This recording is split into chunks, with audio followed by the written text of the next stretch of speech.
how come for today is, how come the federal government sees fit once again to create a new regulation? Now this time it's the new federal overtime pay regulation. I mean, every time we're turning around, the government's sticking their nose in our business. And it's not the way to gain prosperity. I am absolutely convinced of that. So currently, what this is, if you're a salaried worker and you make over $23,660, you are not eligible for overtime pay. If you're under that amount, or if you're hourly, generally, you are eligible for overtime pay. So if you're making less than $23,660, you're eligible for overtime. Now, under the salary worker, under this, you know, we come December, that's all going to change. The threshold under which salary workers will automatically qualify for overtime will go to $47,476. And that's jumped up from the $23,660. Why in the world these amounts and they aren't rounded off? That drives me crazy too, but that's another story. Right. It's sort of, whenever you have numbers like that that aren't ending in zeros, like rounding it off to thousands or hundreds, you know, that implies perfection. You know, some huge model here which is almost 100% accurate, like the old bookkeeping. Oh yeah, I know. Yeah, whenever we do projections, you always want to make sure that they aren't exact like that. So, okay, so they're more than doubling it. So from 23.6 to 47.4. Okay, so they're more than doubling this thing. Why? Good question. Okay, so you're going to be eligible for overtime if you're under 47,476 next year. Okay, why do they keep doing that? Well, you know, here, Joe Biden. You know who he is? If we were to take a test here, I wonder how many people would know Joe Biden and know the fact that he's the Vice President of the United States. He says, the rule goes, this is the new rule here. He calls it a rule. The rule goes to the heart of the defining issue of our time. That is returning and expanding access to the middle class. Now you're looking, you're furrowing your eyebrows to me there, and I understand too. When I read that, I said, "What in the world he's talking about?" All I could think of, while I'm driving on the interstate here, is what a bunch of crap.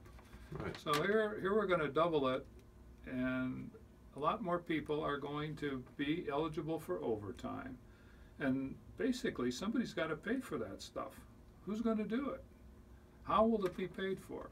So you're running a small business, and all of a sudden, more people are eligible for overtime by a mandate of a government who doesn't quite understand what's going on. And what's your alternative?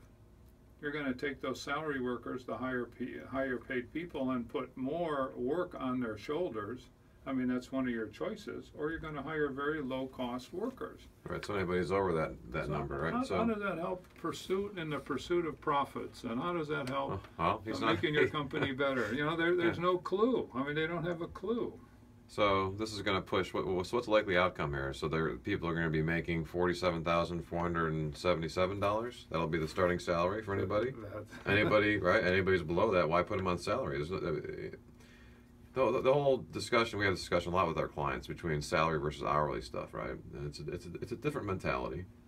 And, you know, salary, part of it is, well, 40-hour weeks, and the whole idea of the 40-hour work week is, you know, it's not real. Right, don't 40-hour work weeks go back into the dustbin of history here. I mean, it serves no purpose today. I mean, not a good, valid purpose. It's a union-driven kind of thing. It's a industrialized sort of mentality where the world around us is changing dramatically, but yet we're all sucked into this 40-hour work week. Yeah, you see, you know, there's popular books out there the last several years, like the 4-hour work week. If you talk to almost any millennial, the idea out there is that they aren't shooting for the 40 hours. They're trying to kind of, and use that term of work-life balance piece of it. You know, they're trying not to work that much. I think a lot of them had seen their parents working a ton, and they don't want to work as much, or they view the world a little differently. So again, he's talking about this law, he being Joe Biden, as a way to help the middle class, or help to reestablish the middle class. Get back into the middle claase. Okay. So yeah, I thought I was going to say something about like kind of family stuff and getting people to work a little bit less, or add additional employment. I guess they're always trying to create jobs. This is a way to create jobs, or also I'm going to limit what you're. It's kind of like what happened with the healthcare stuff a few years ago, right? With the Affordable Care Act, and you had the mandate. I think it was at 25 hours, whatever it was. That if you Yeah, had people will. part-time status above that, okay, so people then people just the companies usually modified. So well, instead of working 25 hours, Jack, you're going to work 23 hours now, and so we don't have to give you that benefit. So this is not going to have the desired wherever the desired result here is for this. Chances are it's not going to happen. I'm thinking long and hard about the benefits of this. Running a company, and I've had my opportunities to run many small businesses. This kind of mandate just makes my pursuit of profit much more difficult. And I'm in business to make profit. I'm not in business to do other things. Now, I'll